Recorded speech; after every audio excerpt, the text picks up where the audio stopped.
사도 바울이 항상 가는 곳마다 성경을 강론했어요. 성경을 가르쳤다는 거죠.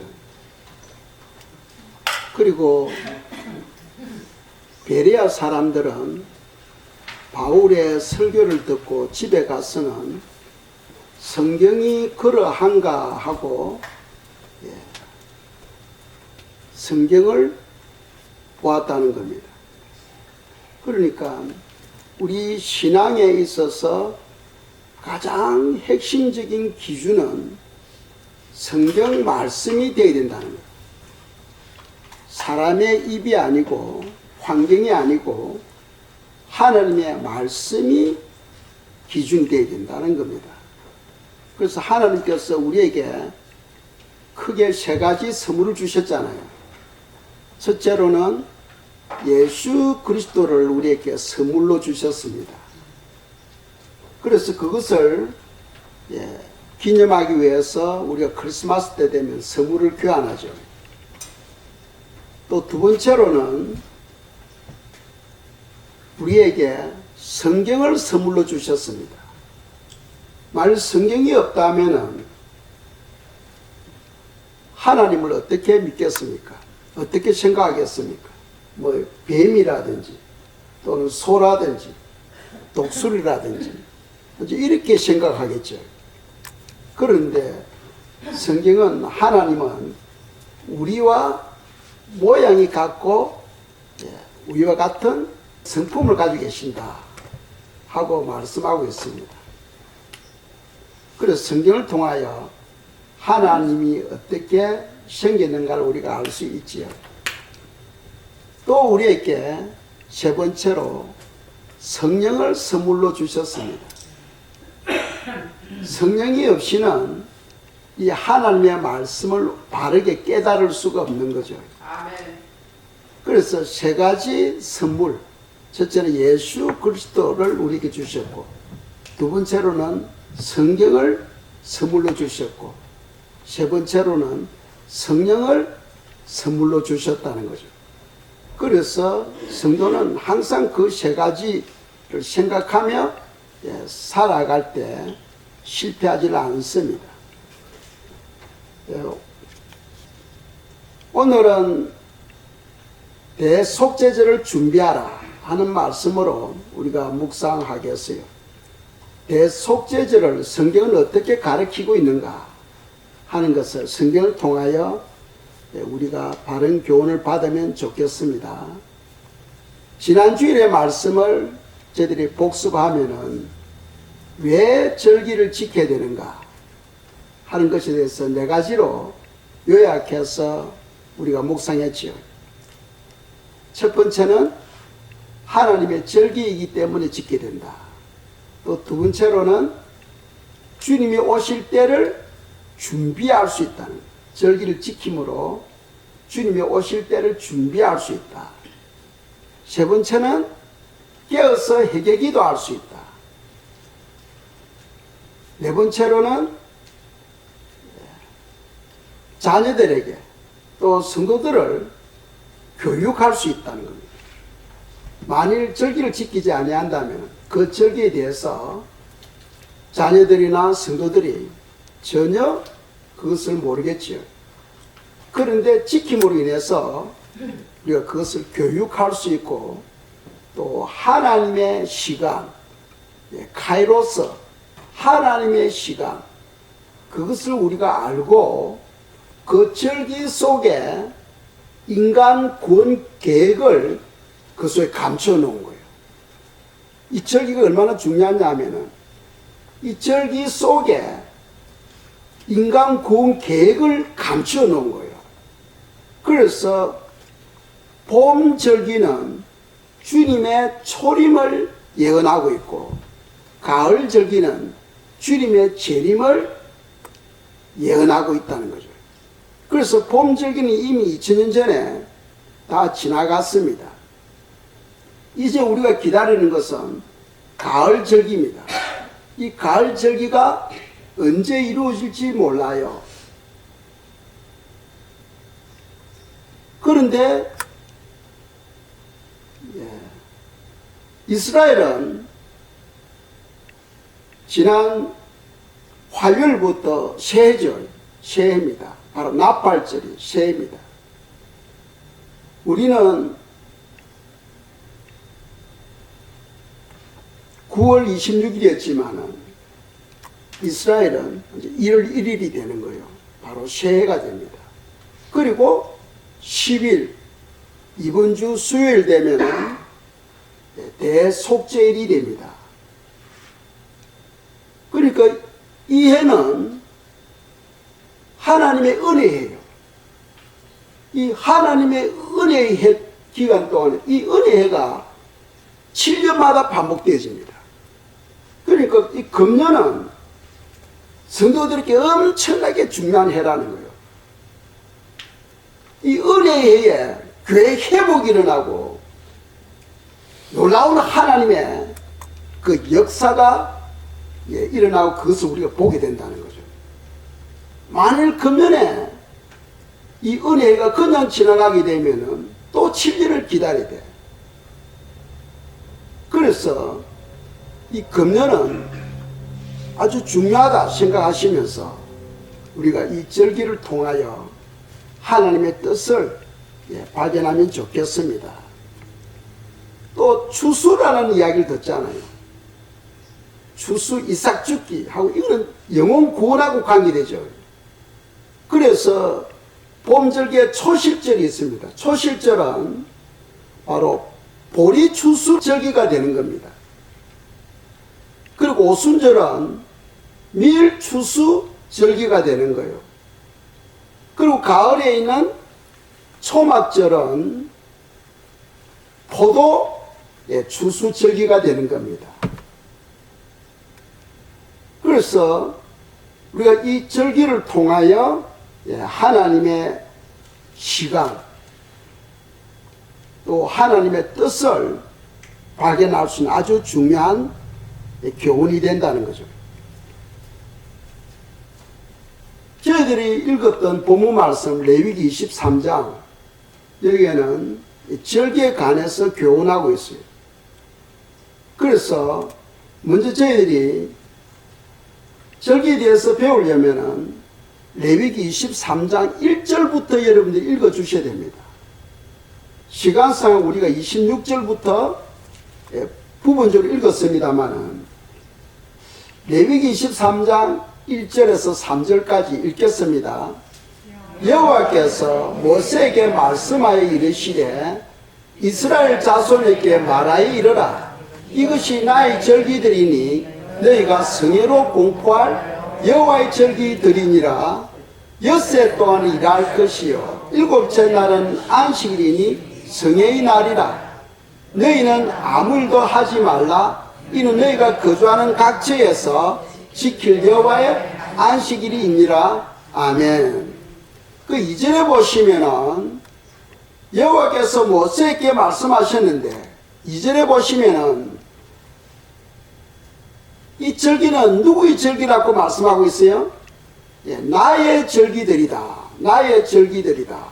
즉 반복해서 여호와의 절기들이다. 여호와의 절기들이다. 그래서 이 절기는 아주 중요하다는 거죠. 이스라엘의 절기도 아니고 유대인의 절기도 아닙니다. 우리가 예수님을 나의 구주로 믿는 그 신앙생활은 이스라엘 절기, 그 이스라엘 문화를 우리가 따라갈 필요가 없어요. 그런데 성경은 여호와의 절기다. 여호와의 절기다. 하나님을 경외할 줄 아는 사람들은 하나님의 절기를 지킬 줄 알아야 되는 거죠. 예를 들어서 부모가 생일을 맞이했는데 자녀가 그 부모의 생일을 무시한다든지 없는 걸로 하면은 그 부모를 공격할 수가 없는 거죠. 적어도 자녀는 부모가 생일을 맞이하면은 카드 한 장을 써서 보내주시고 축가나 기념할 줄 알아야 되는 거죠. 그와 같이 여호와의 절기에 대해서는 우리가 그것을 기념하며 우리가 섬길 줄 알아야 된다는 겁니다. 그것이 바로 하나님을 경외하는 거다. 하나님을 경외하는 거다. 굳이 성경에서 여호와의 절기라고 표현하는 이유는 너희들은 이것에 대해서 없애거나 바꾸지 말라는 겁니다. 그런데 오늘날 사람들은 임의로 없애거나 바꿔버려요.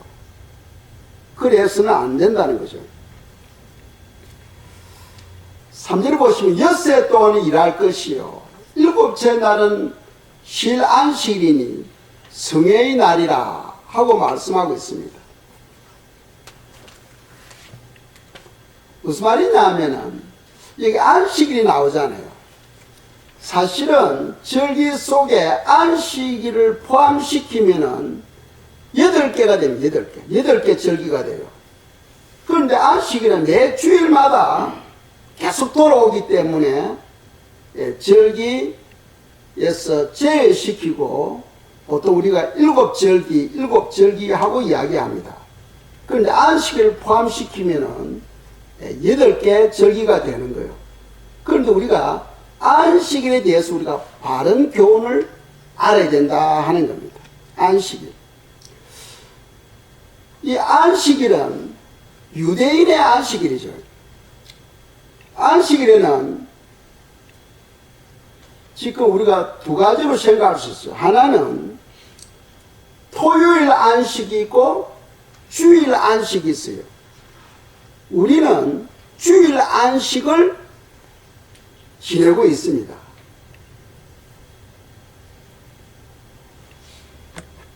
왜 토요일 안식을 주일 안식일로 바꾸느냐?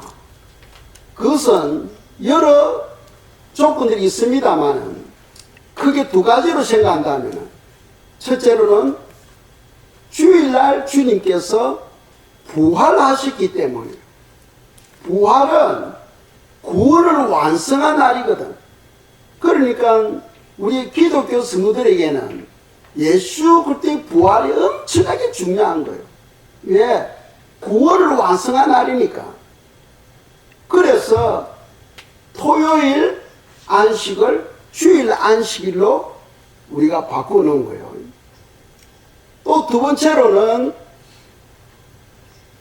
구약에 있어서는 짐승이 피로서 제사를 드렸잖아요. 아무리 짐승이 피로 제사를 드리더라도 우리가 온전히 제사함을 받을 수가 없어요. 그런데 신약에서는 짐승이 피가 아니고 예수 그리스도의 피로서 우리가 예배를 드리잖아요. 그 제사법이 바뀌어졌다는 거예요. 그 말은 무슨 말이냐 하면은 구약에 있어서는 안식일을 토요일 안식이라는 그릇에 담아 놓았던 거예요. 중요합니다. 구약에 있어서는 안식일을 토요일 안식이라는 그릇에 담아 놨던 거예요. 그런데 이제는 그릇이 바뀌었습니다. 우리는 주일 안식이라는 그릇에 담아서 우리가 주님을 섬기는 거예요. 이 그릇이 바뀐 겁니다. 그거는 사람의 생각에 의해서 바뀌어진 것이 아니고 주님께서 그렇게 하신 거예요. 그래서 우리가 한 구절을 보겠습니다. 히브리서 10장 9절 10절입니다. 읽겠습니다. 그 위에 말씀하시기를 보옵소서 내가 하나님의 뜻을 행하려 왔나이다 하셨으니 그 첫째 것을 폐하심은 둘째 것을 세우려 하심이라. 이 뜻을 따라 예수 그리스도의 몸을 단번에 들이심으로 말미암아 우리가 거룩함을 얻으노라. 아멘.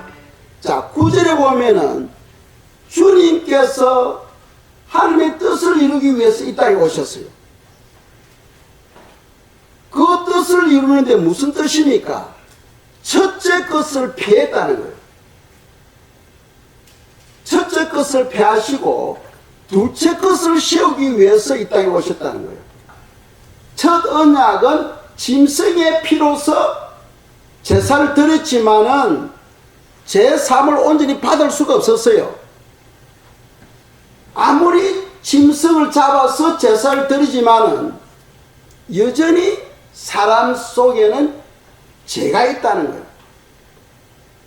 그런데 신약에서는 더 이상 짐승의 피가 아니고 예수 그리스도의 피로서 우리가 예배를 드리는 거예요. 그러니까 뭐가 바뀐 거예요? 제사법이 바뀌었다는 거예요. 제사법이 바뀌기 때문에 하나님의 언약도 바뀌어야 되고, 안식일을 토요일 안식이라는 그릇을 이제는 주일 안식이라는 그릇으로 바꿔야 된다는 거예요. 그래서 우리가 누가복음을 보겠습니다. 누가복음 5장 37절 38절입니다. 읽겠습니다. 새 포도주를 낡은 가죽 부대에 넣는 자가 없나니 만일 그렇게 하면은 새 포도주가 부대를 터뜨려 포도주가 쏟아지고 부대도 못쓰게 되리라. 새 포도주는 새 부대에 넣어야 할 것이니라. 아멘. 이제 제사법이 바뀌었기 때문에 그 제사를 드리는 그릇도 바뀌어져야 된다는 거예요. 그래서 주님이 이 땅에 오신 것은 첫 언약을 폐하시고 새 언약을 세우기 위해서 이 땅에 오셨다. 즉 그 말은 토요일 안식에서 주일 안식으로 바꾸기 위해서 이 땅에 오셨다는 거죠. 그래서 우리가 토요일 대신에 주일을 안식일로 삼아서 우리가 하나님께 예배를 드리고 있는 겁니다. 아시겠죠? 여전히 어떤 교회들은 토요일 날 예배를 드리는 경우가 있어요.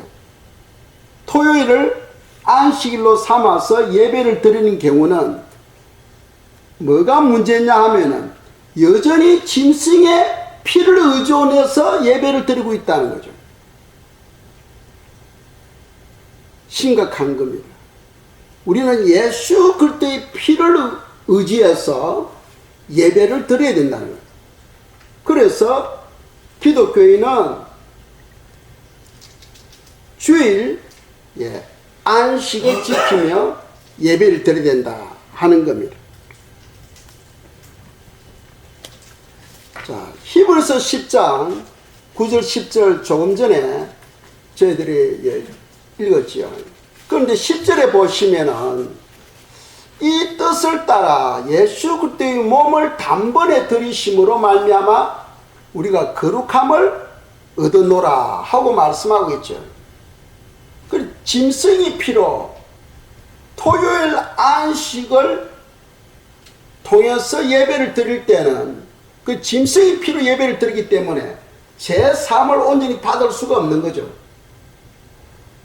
그래서 매년 그런 속죄를 받는 시간이 필요했어요. 그런데 이제는 예수 그리스도의 피로 말미암아 우리가 드렸기 때문에 예수님을 믿을 때 우리가 온전히 제3을 받고 하나님이 우리 안에 들어오신 거예요. 믿습니까? 우리 예수님을 믿음으로써 예수의 피가 우리에게 뿌려짐으로써 우리가 제3을 받고 하나님의 영이 우리 속에 들어오신 거예요. 그래서 우리가 하나님의 성전이 된 겁니다. 고린도전서 3장 16절에 보시면은 우리는 하나님의 성전이다 하고 말씀하고 있어요. 하나님은 우리 안에 계시니까 우리가 하나님의 성전이 된 겁니다. 그런데 우리가 살아가면서 또 죄를 범하잖아요. 우리가 이미 제3을 받았지만은 살아가면서 죄를 범하는 경우는 그 죄가 우리 안에 들어오지를 못하고, 왜? 하나님이 계시니까 우리 안에 들어오지를 못하고 그 죄가 어디에 머문댔어요? 몸 밖에 머무르게 된다. 몸 밖에. 고린도전서 6장 18절에 보시면은 죄가 우리 몸 안에 머물지 못하고 몸 밖에 머물게 된다는 거예요. 그 말은 무슨 말이냐 하면 우리의 세마포가 점점 더러워진다는 겁니다. 우리가 예수 안에서 신앙생활 할 때 죄를 지으면은 우리의 영적인 세마포가 점점 더러워지고 나중에는 검어지고 나중에는 찢어지고 나중에는 흘러서 없어져 버린다는 거예요. 그래서 주님은 우리에게 세마포를 씻어라 하고 말씀하고 있습니다. 그 말은 바로 예수 그리스도의 피로 회개기도 하라는 거예요. 회개기도 하라. 우리가 회개기도 할 때마다 우리 세마포가 예수의 피로서 깨끗함을 받게 되는 겁니다. 믿습니까? 그래서 성도는 날마다 예수의 피를 의지해서 우리가 회개기도 해야 된다는 겁니다.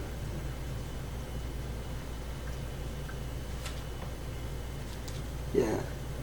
대속죄일이 이제 수요일날 대속죄일입니다.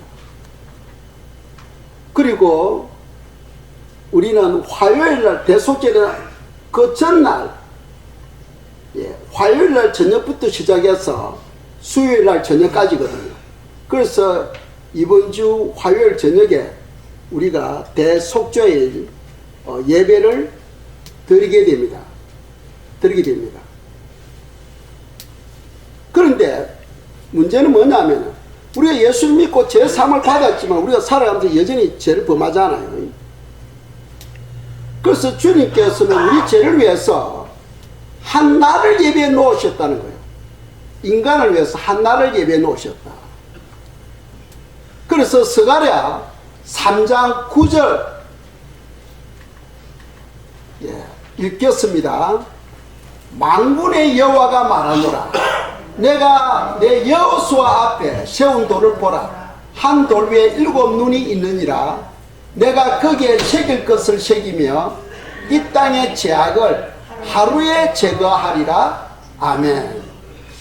여기서 돌이 나오죠. 돌은 바로 예수 그리스도를 상징합니다. 예수 그리스도의 그 피로 말미암아 하루에 주님께서 예정해 놓으신 그날 하루에 우리의 모든 죄를 없애주겠다 하고 성경은 약속하고 있다는 거죠. 약속하고 있다. 그래서 여기서 우리가 겸손이 필요합니다. 나는 예수를 믿기 때문에 나는 죄가 없어 해서는 안 된다는 거예요. 우리 속에는 나도 모르는 여전히 해결하지 못한 죄들이 있다 하는 것을 우리가 생각을 해야 된다는 거예요. 아멘. 그래서 겸손한 마음으로 우리가 날마다 주께 나갈 때마다 죄 사함을 받아야 되는 거예요. 아멘. 이스라엘 백성은 주님께 나갈 때마다 손을 씻잖아요. 손을 씻고 하나님께 나아갔습니다. 이 손이라는 것은 모든 행동을 대표하거든. 우리가 살아가면서 나도 모르게 짓는 죄들이 있잖아. 그렇죠. 이제 그런 것을 우리가 해결해야 되는데 해결되는 것도 있고 우리가 죄를 고백하지 못함으로써 죄 사함을 받지 못하는 죄도 있다는 거예요. 아멘. 그래서 성경은 회개 기도가 필요하다는 겁니다. 아멘. 요한계시록 22장 14절을 보도록 하겠습니다. 읽겠어요. 자기 두루마기를 빠는 자들은 복이 있으니 이는 그들이 생명나무에 나아가며 문들을 통하여 성에 들어갈 권세를 받으려 함이로다. 아멘. 이 성은 시온성 또 예루살렘 성으로 우리가 이해할 수 있습니다. 거기에 들어가려면은 우리가 입고 있는 세마포가 예수의 피로서 깨끗함을 받아야 된다는 겁니다. 아멘. 세마포가 더러워져 있는 상황에서는 예루살렘 성이나 또는 시온성에 들어가지 못한다는 뜻입니다. 아멘. 그 말은 구원받지 못한다 하고는 아니에요. 왜? 천국에는 여러 단계가 있으니까. 최고의 단계 시온성이나 예루살렘 성에 들어가려면은 자기가 입고 있는 영적 세마포가 예수의 피로서 깨끗함을 받아야만이 거기 들어갈 수 있다는 거예요. 그렇지 못할 경우에는 그 밑에 낙원이라든지 또는 왕국 그 정도가 들어갈 수 있는 거죠. 적어도 성도가 시온성이나 예루살렘 성에 들어가려면 자기 세마포를 깨끗이 준비해야 된다 하는 것을 성경은 우리에게 가르치고 있다는 거예요. 그런데 이러한 죄가 언제 깨끗이 씻음을 받을 수 있느냐? 바로 주님께서 우리를 위하여 한 날을 예비해 놓았는데 그것이 뭐냐? 바로 대속죄일이라는 겁니다. 물론 대속죄일이 없어도 우리에게는 제3을 받는 그런 요소들을 준비해 놓고 있어요. 그게 뭡니까? 우리가 언제든지 어디서든지 예수의 피를 의지해서 회개 기도하면은 주님께서 우리 죄를 씻어 주셔요. 아멘. 믿습니까? 아멘. 언제든지 우리가 주님께 나가서 애통하는 마음으로 우리가 회개 기도할 때 주님께서 우리 죄를 씻어 주십니다. 그럼에도 불구하고 우리가 회개하지 못하는 죄들이 있다 하는 것을 우리 인정을 해야 됩니다. 아멘. 인정을 해야 돼요. 어떤 분이 자기는 참 예수님을 의존해서 제3을 받고 성령을 받았어요. 그런데 성령이 오셔서 그 사람에게 제일 먼저 지적해 주신 것이 회개하지 못한 죄를 보여주시는 거예요. 그래서 그분이 강에 지었던 그 죄를 성령님께서 보여주시는 그 부분을 하나하나 회개하면서 죄를 고백했다는 거죠. 그러니까 우리가 알지 못하는 죄들이 있다는 겁니다. 아멘. 그래서 우리에게는 제3을 받을 수 있는 회개기도 특권이 있어요. 그럼에도 불구하고 우리가 모르는 죄, 또 고백하지 못한 죄들이 있기 때문에 하나님은 그 죄를 없애기 위해서 우리에게 대속죄일을 예배해 놓으셨다는 겁니다. 우리가 생각하건대 나는 예수 믿으니까, 나는 어제도 회개했으니까 나에게는 죄가 없어, 이렇게 말하는 사람들도 있고 생각하는 사람들도 있을 거예요. 그런데 요한일서 1장에 보시면은, 요한일서는 누가 기록한 겁니까? 사도 요한이 기록했죠. 사도 요한이 기록했습니다. 사도 요한은 요한계시록도 기록했고 주님으로부터 인정받는 제자였어요. 그런데 요한일서 1장을 읽으시면은 우리라는 단어가 몇 번 나오느냐? 우리라는 단어가 몇 번 나오느냐? 무려 22번이나 나와. 요한일서 1장 1절에서 10절까지 있는 그 짧은 문장 속에 우리라는 단어가 몇 번 나오느냐? 22번이나 나옵니다. 그분이 하시는 말씀이, 만일 우리가 죄 없다 하면은 하나님을 거짓말쟁이로 만든다는 거예요. 그렇다면 그 우리 속에 사도 요한이 포함됩니까? 포함되지 않습니까? 포함되죠. 심지어는 사도 요한까지도 자기는 죄인이다 하는 것을 요한 1서에서 말씀하고 있다는 거예요. 그런데 하물며 우리는 죄 없다 하면은 안 되죠. 내가 아무리 회개해도 아직도 내가 회개하지 못한 죄들이 있다 하는 것을 인정하고, 늘 우리가 주님께 나아갈 때 예수의 피공로 의지해서 나아가야 된다는 겁니다. 우리 교회가 절기를 지키는 것은 이제 겨우 2년 됐어요. 예전에는 우리가 절기를 지키지 않았습니다. 제가 성경을 읽으면서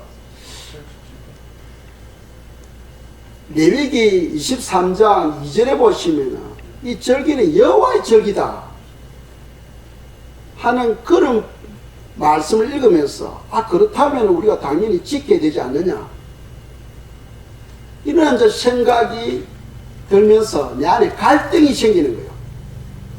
이 지켜야 되나 말아야 되나. 왜?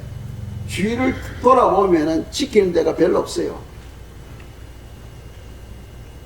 그래서 제가 기도했습니다. 주님, 성경에 나오는 대속죄절을 지켜야 됩니까? 말아야 됩니까? 이 절기를 지켜야 됩니까? 말아야 됩니까? 하고 기도하는데 주님께서 마음의 환상에 보여주신 것이 뭐냐 하면 제 모습을 보여주는 거예요. 제가 옷을 입었는데 제 생각으로요, 옷이 금방 입은 옷이야. 세탁해가지고 금방 입은 옷이야. 그러니까 얼마나 깨끗하겠어요. 그런데 그 옷에 군데군데 기름때가 있는 거예요. 군데군데 기름때가 있는 거예요. 그래서 내가 생각하기를, 아니 이거는 금방 입은 새 옷인데 왜 이렇게 기름때가 있지? 하고 내가 생각을 합니다. 그래서 내가 어떻게 생각했냐면, 절기를 지키라 하는 말씀으로 제가 생각하게 되었어요. 이해를 하게 되었어요. 그래서 2년 전부터 우리가 이 절기를 지키는 겁니다. 우리가 이 대속죄일 날, 우리가 나팔절에서 대속죄일까지는 10일 기간이에요. 그 10일 기간에 내 속에 있는 죄를 고백하고, 그리고 대속죄일에는 우리에게 필요한 것이 반드시 하나님께 나아가서 예배를 드리라 하고 말씀하고 있거든요. 그래서 교회가 예배를 드리고 또 몇 가지 쭉 교훈이 있는데, 결국 무슨 말이냐 하면은 회개 기도하라, 죄를 미워하고 회개 기도하라 하는 그런 교훈으로 생각하고 우리가 절기를 지킵니다. 그런데 대속죄일에는 반드시 해야 될 일이 뭐가 있냐면 스스로 자기를 괴롭게 해라 하고 말씀합니다. 괴롭게 해라. 성경에 보면 많은 언약이 있고 절기가 있는데 대속죄일만은 너를 괴롭게 해라고 말씀하고 있어요. 스스로 괴롭게 해라. 그 말은 무슨 말이냐 하면 금식기도 하라는 거예요. 금식기도. 그 말은 다른 말로 표현한다면 죄를 미워하고 반드시 회개기도 하라는 거예요. 그래서 이번 수요일 날에는 여러분들이 금식기도 하면서 회개 기도하시면 좋겠습니다. 그래서 어떤 성도는 이렇게 생각할 수 있잖아요. 나는 금식기도 절대로 못하는데 뭐 건강상 이런 이유 저런 이유 될 수가 있겠죠. 못하시는 분은 함께라도 금식기도 하세요. 아침을 금식기도 하시든지 저녁을 금식기도 하시든지 함께를 하시면서 성경에는 반드시 너를 괴롭게 하라, 스스로 괴롭게 하여 제3을 받으라고 되어 있어요. 그러니까 그러나 함께라도 안 그러면 하루라도 금식기도 하시면서 제3을 위해서 기도해 주시기 바랍니다. 주님께서 나도 알지 못하는 그 죄까지도 하루에 모든 깡그리 죄를 주님께서 다 없애주겠다 하는데 우리가 그날을 무시하면 안 된다는 거죠. 아시겠죠? 주님께서 정해놓은 그 여호와의 절기에 우리를 위해서 베풀어 놓은 그것에 참여함으로써 우리가 깨끗함을 받고 금년 이 한 해 하나님의 이 은혜의 해에 우리 모두가 다 엄청난 복을 받는, 회복받는 그런 역사가 있기를 주님의 이름으로 축복합니다. 이 시간에는 우리가 조용히 한번 눈을 감고 여러분 자신을 한번 보시기 바랍니다. 어릴 때부터 오늘날까지 살아오면서 내가 회개하지 못한 죄가 있는가? 성령님께 마음으로 기도하면서 주님 깨닫게 해주시고 나로 하여금 회개할 수 있도록 도와달라고 이 시간 자기 자신을 살피는 시간을 갖도록